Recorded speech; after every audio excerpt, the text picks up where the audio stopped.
आपका स्वागत। मैं आपके साथ अंकित मिश्रा। न्यूज इंडिया देख रहे हैं आप। वक्त हो चला है राजधानी एक्सप्रेस पर सवार होकर खबरों को जानने का। वक्फ बिल को लेकर प्रदेशों में विरोध देखा जा रहा है। अलग अलग हिस्सों में देश के विरोध की चिंगारी देखने को मिल रही, जिसको लेकर कैबिनेट मंत्री अनिल विज ने कहा कि बिल का विरोध दो तरह के लोग कर रहे हैं। एक जिन्होंने जमीनें दबा रखी हैं, दूसरा जिन्हें कानून की समझ नहीं।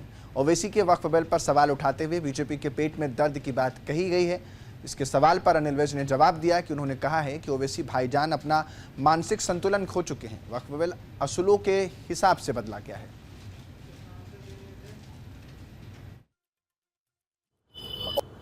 ओवैसी भाईजान अपना मानसिक संतुलन खो चुके हैं। वक्फ बोर्ड का जो बिल पास हुआ है कानूनों के हिसाब से हुआ है। सभी कानून लोकसभा बनाती है, लोकसभा में ही सबको बोलने का मौका दिया जाता है और democracy is a politics of majority. Majority ने जो तय कर दिया वो फिर सबको मानना चाहिए। ना मानना भी एक अदालत की अवमानना है। हरियाणा के रोहतक में बीजेपी प्रदेश अध्यक्ष मोहनलाल बड़ौली का बयान सामने आ गया। उन्होंने कहा है कि बीजेपी गांव चलो बस्ती चलो अभियान चलाएगी। वहीं 13 अप्रैल को डॉक्टर भीमराव अंबेडकर की प्रतिमा के पास स्वच्छता अभियान चलाएगी। आपको बता दें कि 14 अप्रैल को प्रधानमंत्री नरेंद्र मोदी के आगमन पर 15 जिलों के कार्यकर्ता हिसार और 12 जिलों के कार्यकर्ता यमुनानगर पहुंचेंगे और इस दौरान हरियाणा की बड़ी सौगात भी मिलने वाली है। और तेज करते हुए हमने फैसला लिया है कि 8 और 9 तारीख को हमारे 377 मंडलों के सभी मंडलों की कार्यकारिणियों का गठन हम करेंगे और 8 तारीख को और 9 तारीख को जो हमारे 45,000 सक्रिय सदस्य बने, उन सभी सक्रिय सदस्यों का अपनी अपनी विधानसभा में, जो सक्रिय सदस्य जिस विधानसभा में आता है, ऐसी 90 विधानसभाओं पर उन सक्रिय सदस्यों के भी सम्मेलन उसमें रहेंगे। 3 विषयों पर उनको जानकारी रखेंगे। हर सम्मेलन में 3 वक्ता रहेंगे और भारतीय जनता पार्टी की जो रचना होगी उसमें सभी कार्यकर्ताओं को स्थान मिले। और जो फैसला हमने लिया है कि जो भी हरियाणा प्रदेश में किसी भी, चाहे मंडल की कार्यकारिणी में हो, चाहे जिले की कार्यकारिणी में हो, चाहे प्रदेश में हो, चाहे राष्ट्रीय स्तर पर हो, जो भारतीय जनता पार्टी का सक्रिय कार्यकर्ता है उसी को पार्टी के संगठन में काम करने का मौका मिलेगा। आज भारतीय जनता पार्टी का जो ये संगठन का पर्व चला और इसके बाद हमारे मंडलों के अध्यक्ष बने, हमारे जिला के अध्यक्ष बने और उसके बाद 2 दिवसीय पट्टी कल्याणा साधना केंद्र में कार्यशाला का भी आयोजन रहा, जिसमें संगठन की गति को और तेज करते हुए हमने फैसला लिया है कि 8 और 9 तारीख को हमारे 377 मंडलों के सभी मंडलों की कार्यकारिणियों का गठन हम करेंगे और 8 तारीख को और 9 तारीख को जो हमारे 45,000 सक्रिय सदस्य बने, उन सभी सक्रिय सदस्यों का अपनी अपनी विधानसभा में, जो सक्रिय सदस्य जिस विधानसभा में आता है, ऐसी 90 विधानसभाओं पर उन सक्रिय सदस्यों के भी सम्मेलन उसमें रहेंगे। 3 विषयों पर उनको जानकारी रखेंगे। हर सम्मेलन में 3 वक्ता रहेंगे और भारतीय जनता पार्टी की जो रचना होगी उसमें सभी कार्यकर्ताओं को स्थान मिले।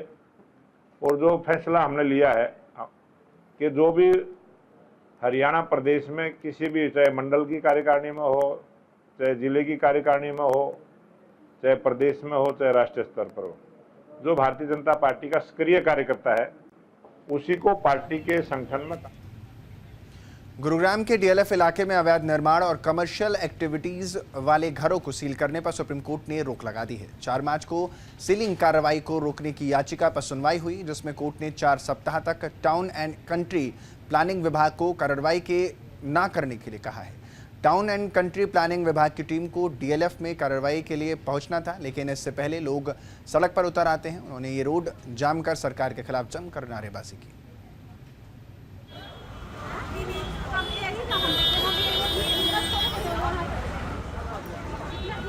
मांग डीएलएफ में सुप्रीम कोर्ट ने निर्देश दिया है इस पूरे मामले को लेकर, और जो कार्रवाई होनी थी उसे रोकने की जो मांग थी उसे मान लिया है।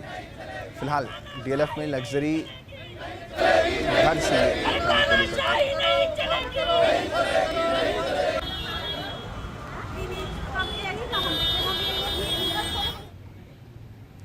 हरियाणा के अंबाला में चोरों के हौसले बुलंद हैं। चोर दिन दहाड़े बेखौफ होकर वारदात को अंजाम दे रहे हैं। दरअसल शुक्लकुंड रोड पर चोरों ने एक साथ 4 दुकानों पर हाथ साफ कर दिया। इस दौरान चोरी की वारदात सीसीटीवी में कैद हो गई। जानकारी के मुताबिक दुकानदार रोजाना की तरह अपनी दुकानें खोलने के लिए दुकान पहुंचे थे तो उन्होंने दुकान का ताला टूटा हुआ पाया।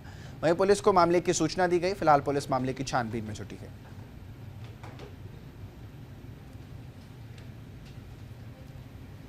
तो सीसीटीवी में कैद हुई है ये वारदात, जिसमें जब दुकान खोलने गए तो ताला खुला हुआ मिलता है, टूटा हुआ मिलता है, जिसके बाद पुलिस को सूचित किया जाता है।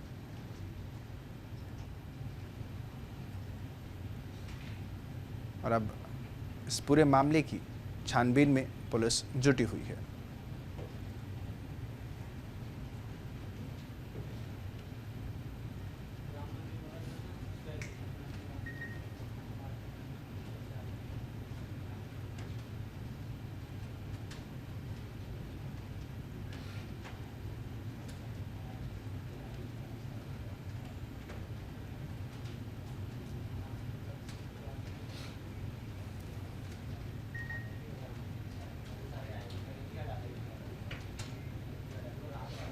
पंजाब के पटियाला में आर्मी कर्नल से मारपीट का मामला अभी शांत नहीं हुआ कि एक और घटना ने अब फिर से पूरे इलाके में हड़कंप मचा दिया है। अब पंजाब में सेना के जवानों पर हमला हुआ है, जहां फरीदकोट में 2 जवानों पर गोलीबारी की गई है। उन पर कई राउंड फायरिंग की गई है। इस हमले के वक्त जवान बिना हथियार के निहत्थे थे। वहीं इस हमले में जवानों की जान बाल बाल बची है। इन दोनों ही जवानों पर फरीदकोट के बेगूवाला गांव के पास हमला किया जाता है, जहां सेना के दोनों जवान अपने वाहन से जा रहे थे और उसी वक्त सिविल ड्रेस में थे जब बीच बदमाश ने उन पर गोलियां चला दी। इस हमले में जवानों के वाहन पर गोलियां लगी हैं। वाहन पर बुलेट के निशान भी पाए गए हैं। गनीमत ये रही है कि जवान गोलियों की चपेट में नहीं आए। फिलहाल पुलिस मामले की छानबीन में जुटी हुई है और इस तरह का मामला जब भी सामने आता है वो कई सवाल खड़े करता है। पंजाब के डेराबस्सी के नज़दीकी गांव ब्रौली पदम वर्मा की बेटी ने समीरती वर्मा ने पंजाब स्कूल संख्या वार्ड के 8वीं कक्षा के नतीजों में पूरे मोहाली में पहला स्थान हासिल किया है। परीक्षा में प्रथम आने से परिवार में काफ़ी खुशी का माहौल बना हुआ है। आपको बता दें कि समीरती वर्मा इतनी प्रतिभाशाली हैं कि वो अपने छोटे भाई वंश वर्मा को भी खुद पढ़ाई करवाती हैं।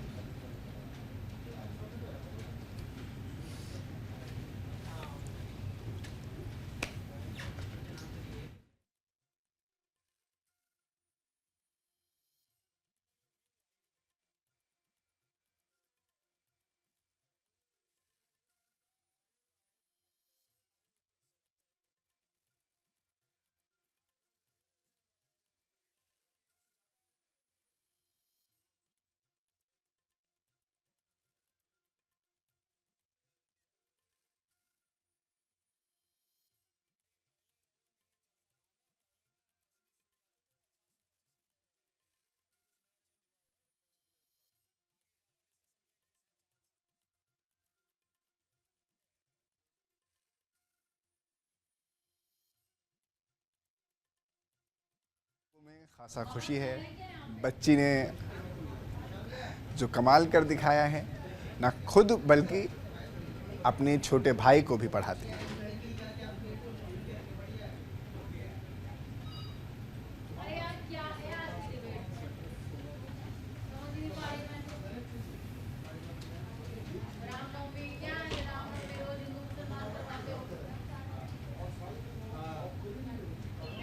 पंजाब के फतेहगढ़ में शिरोमणि गुरुद्वारा प्रबंधक कमेटी की तरफ से धार्मिक परीक्षा के बीच पेंशन मिलने वालों को सम्मानित किया गया है। इस दौरान शिरोमणि गुरुद्वारा प्रबंधक कमेटी की तरफ से पूर्व जूनियर मीत अध्यक्ष अवतार सिंह रिया और SGPC सदस्य रविंद्र सिंह खालसा ने वजीफे के चेक और सर्टिफिकेट देकर सम्मानित किया है। इस दौरान उन्होंने कहा कि धर्म के प्रति युवाओं की जो जागरूकता है वो काफ़ी ज़रूरी है और ये सभी के लिए अनिवार्य है। वाहिगुरु जी की फतेह। श्रोमणी गुरुद्वारा प्रबंधक कमेटी जो धार्मिक ਪ੍ਰੀਖਿਆ ਲਈ ਜਾਂਦੀ ਹੈ, ਜਿਹਦੇ ਵਿੱਚ ਸਾਡੇ ਪ੍ਰਚਾਰਕ ਸਾਹਿਬਾਨ ਪਿੰਡ ਜਾ ਕੇ ਸਕੂਲਾਂ ਦੇ ਵਿੱਚ ਜਾ ਕੇ ਜਿਹੜੀ ਬੱਚਿਆਂ ਨੂੰ ਉਹ ਸਿੱਖਿਆ ਦਿੰਦੇ ਨੇ ਔਰ ਉਹਦੇ ਬਾਅਦ ਦੇ ਵਿੱਚ ਉਹਨਾਂ ਦਾ ਇਮਤਿਹਾਨ ਹੁੰਦਾ ਹੈ, ਜਿਹਦੇ ਵਿੱਚ ਉਹ ਬੱਚਿਆਂ ਚੋਂ 7 ਬੱਚਿਆਂ ਨੂੰ ਜਿਹੜਾ ਅੱਜ ਸ਼੍ਰੋਮਣੀ ਗੁਰਦੁਆਰਾ ਪ੍ਰਬੰਧਕ ਕਮੇਟੀ ਵੱਲੋਂ ਵਜ਼ੀਫਾ ਦਿੱਤਾ ਗਿਆ ਹੈ ਔਰ ਜਿਹੜਾ ਕਿ ਟੋਟਲ ਅਮਾਉਂਟ ਆ ਜਿਹੜੀ 7 ਬੱਚਿਆਂ ਦੀ 16,000 ਲਗਭਗ। ਔਰ ਮੈਂ ਸਾਰੇ ਬੱਚਿਆਂ ਨੂੰ ਇਹ ਅਪੀਲ ਕਰਦਾ ਕਿ ਆਓ ਵੱਧ ਤੋਂ ਵੱਧ ਆਪਾਂ ਗੁਰਬਾਣੀ ਨਾਲ ਜੁੜੀਏ ਔਰ ਗੁਰਬਾਣੀ ਨਾਲ ਜੁੜ ਕੇ अपना जीवन भी सफला करिए और श्रोमणी गुरुद्वारा प्रबंधक कमेटी वालों अपने। पंजाब के कपूरथला में पुलिस ने नशा तस्करों के खिलाफ बड़ी कार्रवाई की है। पुलिस ने अलग अलग स्थानों में 2 महिलाओं समेत 5 तस्करों को गिरफ्तार किया है। आरोपियों से 290 ग्राम हेरोइन, इलेक्ट्रॉनिक कांटा, एक बुलेरो गाड़ी और 2.6 किलो अफीम बरामद की गई है। तो वहीं एसपी डी सरबजीत राय ने बताया कि सभी आरोपियों के खिलाफ 3 अलग अलग एफआईआर दर्ज की गई हैं। आरोपियों को कोर्ट में पेश कर 2 दिन का पुलिस रिमांड भी लिया गया है। आपको बता दें कि तलाशी के दौरान महिला तस्करों से 40 ग्राम हेरोइन और 1 इलेक्ट्रॉनिक कंडा बरामद हुआ है। दोनों के खिलाफ थाना कोतवाली में एनडीपीएस एक्ट के तहत एफआईआर दर्ज कर आगे की कार्यवाही शुरू कर दी गई है। तो वहीं एसपी डी सरबजीत राय ने बताया कि दोनों ही महिलाएं तस्करों के खिलाफ पहले भी कई एनडीपीएस के केस दर्ज हो रखे हैं। पुलिस रिकॉर्ड के अनुसार तस्कर कुलवंत कौर के खिलाफ भी विभिन्न थानों में 6 एफआईआर दर्ज हैं। ਆਪਾਂ ਨੂੰ ਪਤਾ ਹੈ ਕਿ ਪੰਜਾਬ ਸਰਕਾਰ ਵੱਲੋਂ ਨਸ਼ਿਆਂ ਦੇ ਖਿਲਾਫ ਇੱਕ ਜ਼ਬਰਦਸਤ ਜਿਹੜੀ ਮੁਹਿੰਮ ਉਹ ਚਲਾਈ ਜਾ ਰਹੀ ਹੈ, ਜਿਸ ਦੇ ਵਿੱਚ ਮਾਨਯੋਗ ਡੀਜੀਪੀ ਸਾਹਿਬ ਦੀ ਰਹਿਨੁਮਾਈ ਥੱਲੇ ਔਰ ਮਾਨਯੋਗ ਐਸਐਸਪੀ ਕਪੂਰਥਲਾ ਜੀ ਦੇ ਦਿਸ਼ਾ ਨਿਰਦੇਸ਼ ਅਨੁਸਾਰ ਸੀਏ ਕਪੂਰਥਲਾ ਨੂੰ ਕੱਲ੍ਹ ਬਹੁਤ ਅੱਛੀ ਸਫਲਤਾ ਜਿਹੜੀ ਹੈਗੀ ਆ ਉਹ ਨਸ਼ਿਆਂ ਦੇ ਖਿਲਾਫ ਮਿਲੀ ਹੈ, ਜਿਹਦੇ ਵਿੱਚ ਅਸੀਂ 3 ਕੇਸ ਰਜਿਸਟਰ ਕੀਤੇ ਹੈਗੇ ਆ, 2 ਕਮਰਸ਼ੀਅਲ ਕੁਆਂਟੀਟੀ ਦੇ ਹੈਗੇ ਔਰ ਇਹਦੇ ਵਿੱਚ 5 ਅਸੀਂ ਦੋਸ਼ੀ ਜਿਹੜੇ ਆ ਉਹ ਅਰੈਸਟ ਕੀਤੇ ਹੈਗੇ। ਇਹਦੇ ਵਿੱਚ ਇੱਕ ਲੜਕਾ ਅਨਿਲ ਕੁਮਾਰ ਹੈਗਾ, ਉਹ ਬਿਹਾਰ ਤੋਂ ਆ, ਉਹਦੇ ਕੋਲੋਂ 2 ਕਿਲੋ 600 ਗ੍ਰਾਮ ਜਿਹੜੀ ਓਪੀਐਮ ਹੈ, ਅਫੀਮ ਹੈ, ਸਾਨੂੰ ਉਹ ਮਿਲੀ ਹੈ ਔਰ ਉਹਦੇ ਖਿਲਾਫ ਅਸੀਂ ਕੇਸ ਰਜਿਸਟਰ ਕੀਤਾ ਥਾਣਾ ਸਦਰ 'ਚ। ਉਸ ਤੋਂ ਇਲਾਵਾ 250 ਗ੍ਰਾਮ ਜਿਹੜੀ ਆ ਉਹ ਵੀ ਕਮਰਸ਼ੀਅਲ ਕੁਆਂਟੀਟੀ हैगी आ 2। पंजाब के मोगा में नशे के खिलाफ पुलिस विभाग ने सख्ती बरती है। मोगा नगर निगम में नशे के खिलाफ एक सेमिनार का आयोजन किया गया है, जिसमें स्कूली बच्चों ने नशे को ख़त्म करने के लिए गीत पेश किए हैं। वहीं नुक्कड़ नाटक का भी आयोजन इस मौके पर किया गया। इस मौके पर नगर निगम के सभी कर्मचारियों के अलावा समाज सेवियों ने भी बढ़ चढ़ कर हिस्सा लिया है। ਪੰਜਾਬ ਸਰਕਾਰ ਵੱਲੋਂ ਮਾਨਯੋਗ ਸੀਐਮ ਸਾਹਿਬ ਦੀ ਅਗਵਾਈ ਹੇਠ ਯੁੱਧ ਨਸ਼ਿਆਂ ਵਿਰੁੱਧ ਸ਼ੁਰੂ ਕੀਤਾ ਗਿਆ ਹੈਗਾ। ਅੱਜ ਜ਼ਿਲ੍ਹਾ ਮੋਗਾ ਵਿਖੇ ਅਸੀਂ ਮਿਊਨਿਸਪਲ ਕਾਰਪੋਰੇਸ਼ਨ ਮੋਗਾ ਦੇ ਵਿੱਚ ਇੱਕ ਸਾਰੇ ਹੀ ਕਰਮਚਾਰੀਆਂ ਤੇ ਕਾਫੀ ਹੋਰ ਸ਼ਹਿਰ ਦੇ ਜੋ ਆਪਣੇ ਆਮ ਸਿਟੀਜ਼ਨ ਨੇ ਉਹਨਾਂ ਲਈ ਇੱਕ ਪ੍ਰੋਗਰਾਮ ਰੱਖਿਆ ਸੀਗਾ, ਜਿਹਦੇ ਵਿੱਚ ਇੱਕ ਨੁੱਕੜ ਨਾਟਕ ਵੀ ਕੀਤਾ ਗਿਆ। ਉਹਦੇ ਵਿੱਚ ਅਸੀਂ ਨਸ਼ੇ ਦੀ ਜੋ ਬਿਮਾਰੀ ਹੈ ਉਹਦਾ ਸਮਾਜ ਦੇ ਉੱਤੇ ਕਿੰਨਾ ਕੁ ਨੁਕਸਾਨ ਹੈ ਉਹਦੇ ਬਾਰੇ ਅਸੀਂ ਦਰਸਾਇਆ ਤੇ ਮੈਂ ਕਲੀਅਰ ਦੇਖ ਸਕਦਾ ਸੀਗਾ ਕਿ ਸਾਰੇ ਹੀ ਜੋ ਦਰਸ਼ਕ ਬੈਠੇ ਸੀਗੇ, ਜੋ ਸਾਡੇ ਕਰਮਚਾਰੀ ਬੈਠੇ ਸੀਗੇ, ਜੋ ਆਮ ਪਬਲਿਕ ਦੇ ਬੈਠੇ ਸੀਗੇ, ਬੰਦੇ ਬੈਠੇ ਸੀਗੇ, ਉਹਨਾਂ ਦੇ ਵਿੱਚ ਉਸ ਨੂੰ ਲੈ ਕੇ ਕਿੰਨੀ ਭਾਵੁਕਤਾ ਸੀਗੇ, ਕਿੰਨੇ ਉਹ ਇਮੋਸ਼ਨਲ ਹੋਏ। ਤੇ ਜੋ ਨਸ਼ੇ ਦੀ ਬਿਮਾਰੀ ਹੈ ਜੀ, ਉਹ ਪੰਜਾਬ ਨੂੰ ਜਾਂ ਆਪਣੇ ਪੂਰੇ ਸਮਾਜ ਦੇ ਵਿੱਚ ਜਿਸ ਤਰ੍ਹਾਂ ਦਾ ਉਹ ਇੰਪੈਕਟ ਹੈ, ਜੋ ਪੰਜਾਬ ਸਰਕਾਰ ਵੱਲੋਂ ਇਹ ਮੁਹਿੰਮ ਚਲਾਈ ਜਾ ਰਹੀ ਹੈ, ਉਸ ਨੂੰ ਕਾਫੀ शिमला नगर निगम आयुक्त कोर्ट में आज संजौली मस्जिद मामले में सुनवाई टल गई है। अदालत में आज हिमाचल वक्फ बोर्ड को मस्जिद की ज़मीन पर मालिकाना हक का जवाब देना था, लेकिन शिमला बार काउंसिल के एडवोकेट की मौत की वजह से आज वकील पेशी नहीं हो पाए और इसे देखते हुए अदालत ने इस मामले की सुनवाई 19 अप्रैल को बुलाई है। आपको बता दें कि हाईकोर्ट ने बीते सप्ताह लोकल रेसिडेंट की याचिका पर फैसला सुनाते हुए 8 मई तक निगम आयुक्त को संजौली मस्जिद केस निपटाने के आदेश दिए हैं। ऐसा नहीं करने पर निगम के खिलाफ अवमानना की कार्रवाई शुरू की जाएगी।